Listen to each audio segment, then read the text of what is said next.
नमस्कार विद्यार्थी मित्रांनो, तर आपल्यासाठी आजचा टॉपिक आहे गाळाची मृदा. या मृदेवर प्रश्न येऊ शकतो, त्यामुळे हा मृदा घेतलेली आहे. तर बघा, तर आपण याच्याबद्दल माहिती बघूया. तर बघा, ही कुठे आढळते प्रथमतः? तर बघा विद्यार्थी मित्रांनो, हिचा आढळ बघूया.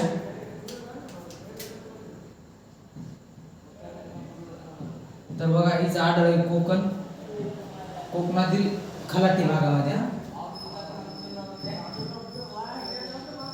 कोकणातील खलाटी भागामध्ये.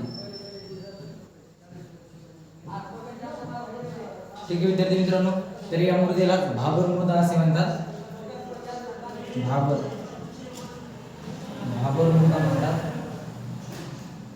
मृदा म्हणतात. या मृदेमध्ये वाळूचे प्रमाण असते, जास्त प्रमाणात असते वाळू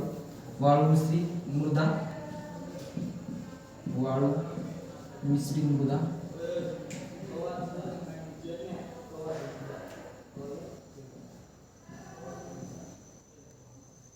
तर ठीक आहे विद्यार्थी मित्रांनो, तर याच्यावर आपल्याला प्रश्न येऊ शकतो, तुम्ही नक्कीच सोडवा. धन्यवाद.